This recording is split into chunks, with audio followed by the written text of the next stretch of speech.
everybody? Coach Nat Harris. Welcome to Courtside. Today's guest is a special friend of mine. I can't believe that I'm actually here with him. I'm down in the Bronx, Adlai Stevenson High School. I'm going to let him tell you some of his own background. I just know that we got to go back with pro ball, and he's also a legend down here playing ball himself at DeWitt Clinton High School. Of course, I went there. You know, Jules, you can tell everybody, man, you know that if you played ball for DeWitt Clinton, you had to be a baller. It ain't no like you just a scrubs going out in and out of Clinton. You had to be able to ball. And he's one of hundreds of solid New York City ball players that have gone there. And what I'm most proud of, about knowing him is that he's taken his skill and his knowledge and has moved on from pro ball all the way down to teaching youth, which is what he's doing right now. So Jules, let's start with that, man.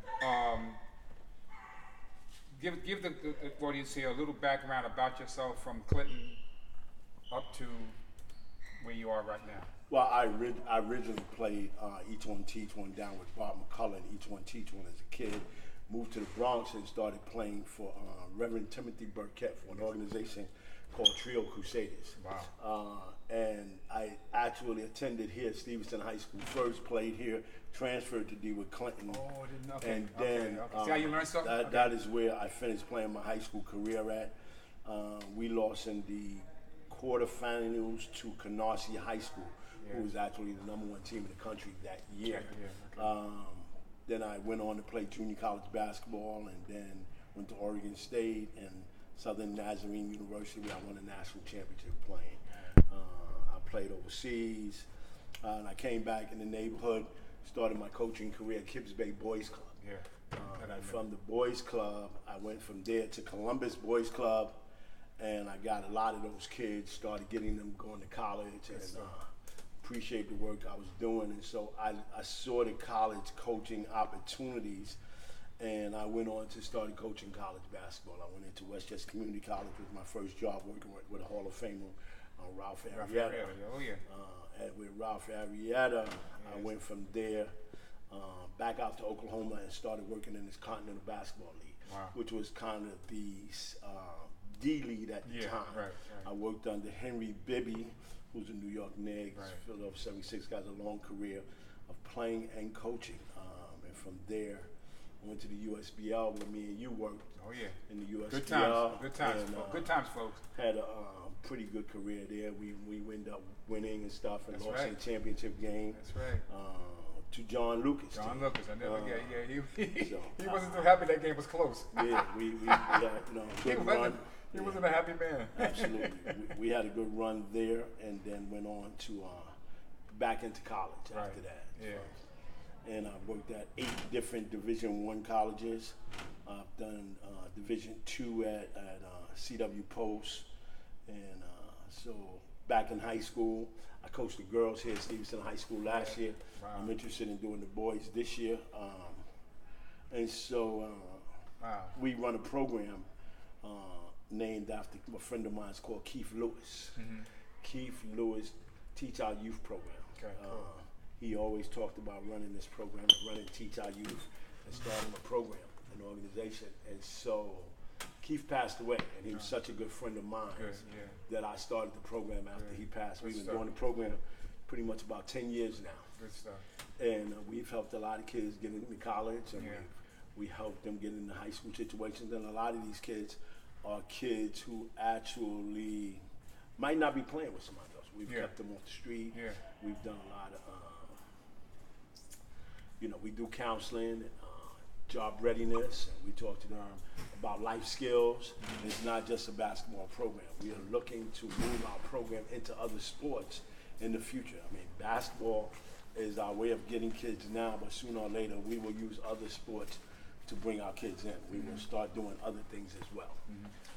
That's what I want to tap up on, Jules, because I know that even working with you and alongside of you, I always looked at you as always having the ability to relate to the kids and even the pro guys. There's this way, this dialogue, this approach that you have when you're talking to somebody. It seems like it's just honest, it's true, there's discipline behind it, and yet there's also fairness. And I don't know if you know that about yourself or if anybody has ever told you, but I would imagine that you do know, because if you were to even press your own personal pause button and you look at all the schools that you've been, you've dealt with so many different types of people. A good part of your career is not even in New York, you know, and then you come back and now you with high school, girls and boys. So my question to you is, do you often think about that skill that you have? You know, do you often think about like, man, yeah, I mean, because you know, a lot of guys that we know that we play ball with, or you say that's a solid ball player, they could never coach. That's what I was just talking to your athletic director about, what makes you special. Because he said, he was looking at your resume, he was like, well, why would he even want to be here? I said, that's why I want to interview him today, because I know that you can do that. So my question to you is, what do you think there is about yourself that, with all your vast background, from pro, overseas, the whole bit, that can make you be multifaceted, where you can go different age groups, different genders, you know, the whole work? Well, Coach, part of this is that where I come from. And people look at me now, and those who, my mentors, they look at me now and never would have thought this would be the position that I'm in. Absolutely. But I'm one of those guys who come from a background, I wasn't always the guy who listened. Right. And so I have extra patience for those who are, they would say, are high-risk kids. Right. Because I was one myself. And even though the guys that I come up under, I might have appeared like I was not listening, but I was listening. You wasn't listening, yeah. You understand? I might not have showed it and demonstrated at the time. Yeah, I wasn't the most mature person. And so over time, I've learned how to give those same things that I've learned from certain people and give it back to the community. And have patience with those people. And give them second and third chances, because I was one of those guys myself. I would imagine somebody like yourself, you must see, walking down the street in the park, at a game, whatever it is, you must see people that you dealt with in the past that roll up on you now, being family men, fathers, mothers, you know, what that bit, and come give you a hug. And I've gotten that, and I have gotten guys that I've coached want me to coach their kids. I'm at that age now. But a lot of it is, you know, you just keep working hard and trying to help as many kids as you can, and you try to do the right thing, and they will come back to you. Yeah, it's common. You know what I'm saying? That's what it is. Where do you see basketball now in terms of, from the time that you played ball, your coaching, now you're working with fundamentals with kids, boys and girls, what have you? What do you see that's either the same or different, or sometimes when you step back and you just watch kids play ball now, what do you see is going on? I mean, the athletes are like, in any time, the kids are going to get better and better and better. They are doing things that during my generation we did not do. They're working on their ball handling. They're working on their shooting. The skill level is going to change. The game has changed to where, like, post players now are pick and pop plays instead of pick. They do pick and pop instead of pick and roll. Pick and roll, right? You got to adjust with the game and learn it. I've been teaching lately. A lot of the kids have no idea that when you penetrate to the basket now, when you get into a jam, the big guy's not rolling; he's widening out. They look to the other side of the court instead of always thinking there's going to be someone to slip it to right underneath in the pocket. Right. So the game has changed, and you just got to teach all the things. Where you happens now, when you say kids don't know fundamentals, they work on other things than what we did. But they're athletic. You know what I'm saying? And they know the game according to the way they're playing now. If you were to, this is like almost like a challenge question right now, maybe not even a fair one, but if you were able to think of all the players that you've come across, this to make it narrow it down to New York, who would you say was like the best big man that you've ever saw? Wow. You're going to take each position now. Yeah, I mean, the best big man I've ever seen play probably is Kareem. Kareem. That would be my, you know, somebody asked me. I'm talking about a New York basketball Right, that's what I'm talking about. I mean, Kareem is going to be at the top of the list. Right. What about power forward? What about a big, you know? let's see, the power forward. Bernard really wasn't a power forward, but he was a scoring forward. Okay. You know what I'm saying, that we watched here in the city. What about a three? What about Well, Bernard could go both ways. If you're talking about an all-top New York five, it's really hard to pick because Tiny's going to lead your point guards, but when you start talking about point guards behind him, there's a whole wide range of them. There was one era where you had Kenny Hutchinson, you had Pearl Washington, Kenny Smith, Mark Jackson.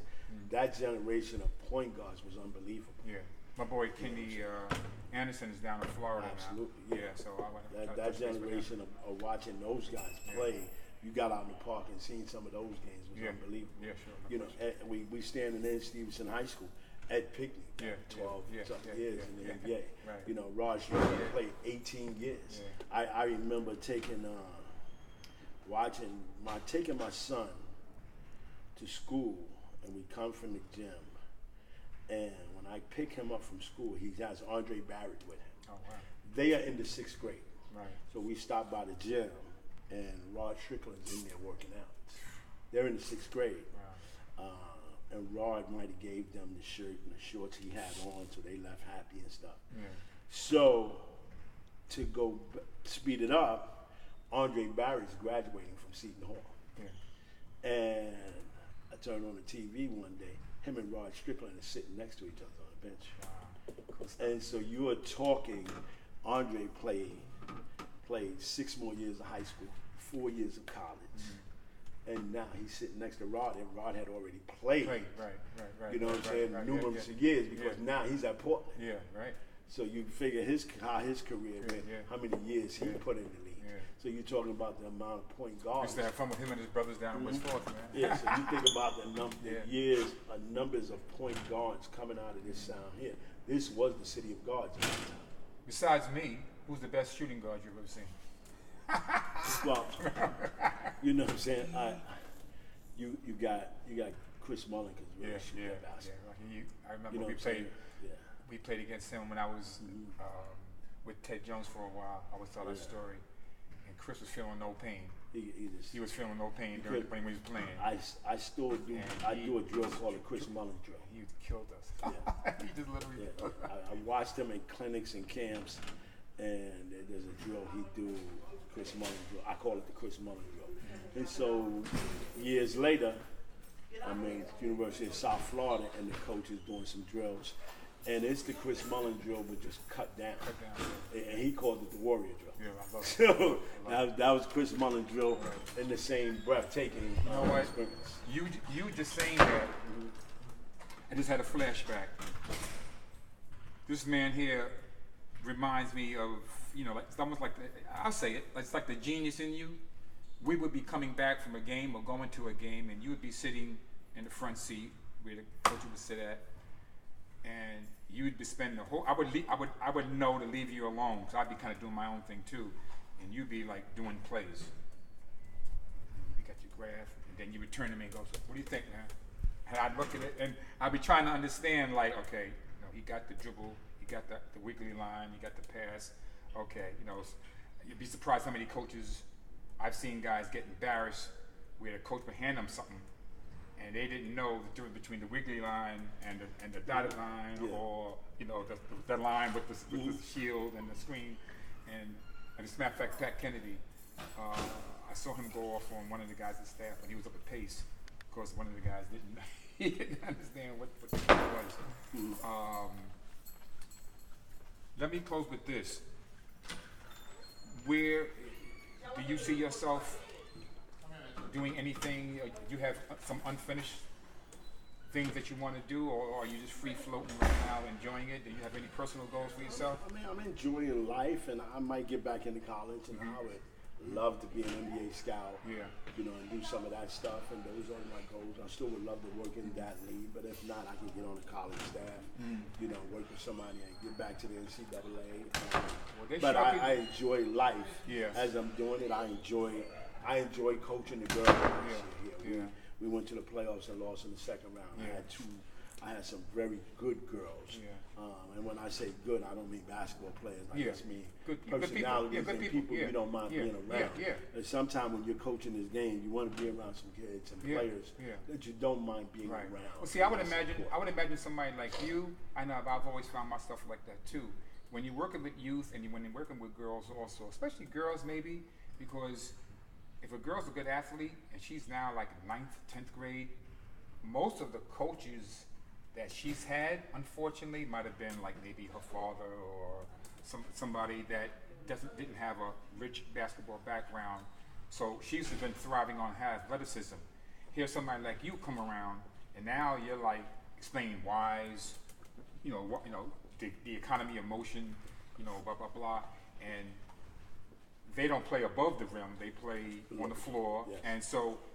But a guy like you, it kind of jump starts all your fundamentals that you've always had, and now you really got to break it down because she's not playing above the rim, and she's and girls are sometimes, a lot of people always say that girls' games they do a lot more fundamental stuff, than guys and what have you. So that's where I'm probably picking up where you get your pleasure from too, but.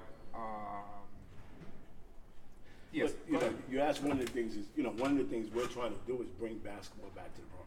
Yeah. When you look at Brooklyn basketball being dominant, when you look at their coaches in Brooklyn basketball, they are all ex-players. Yeah.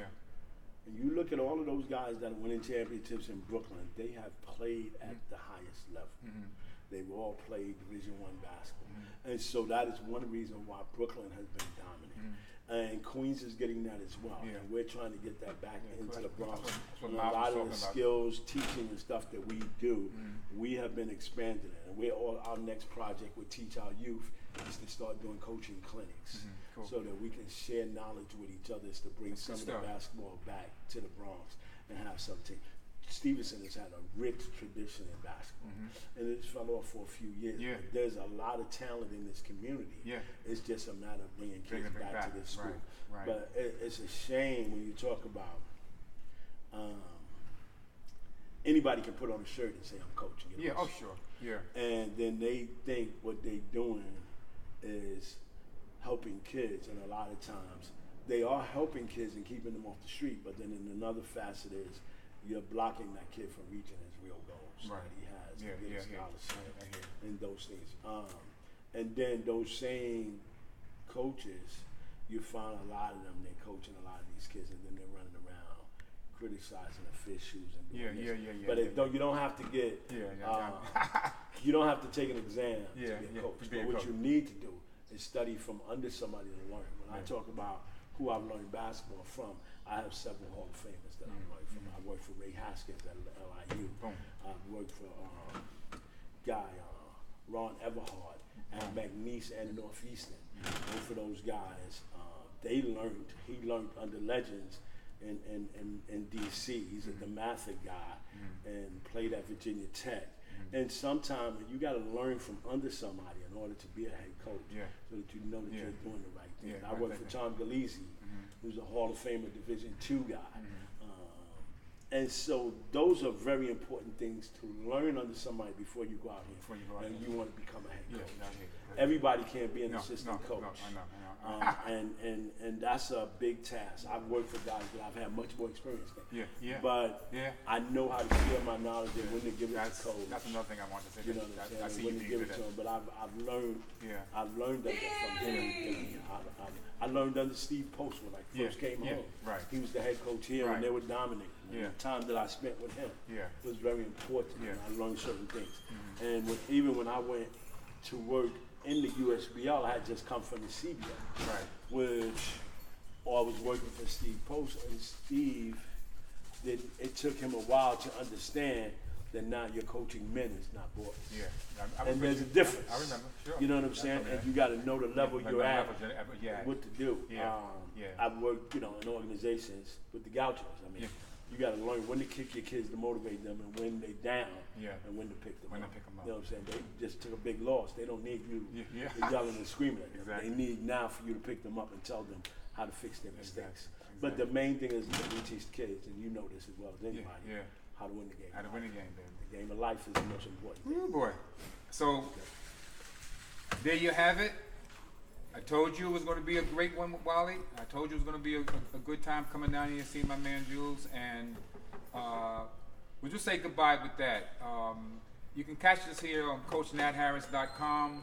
You know, you can catch it on Facebook, you can catch it on Twitter and what have you, catch it on the site.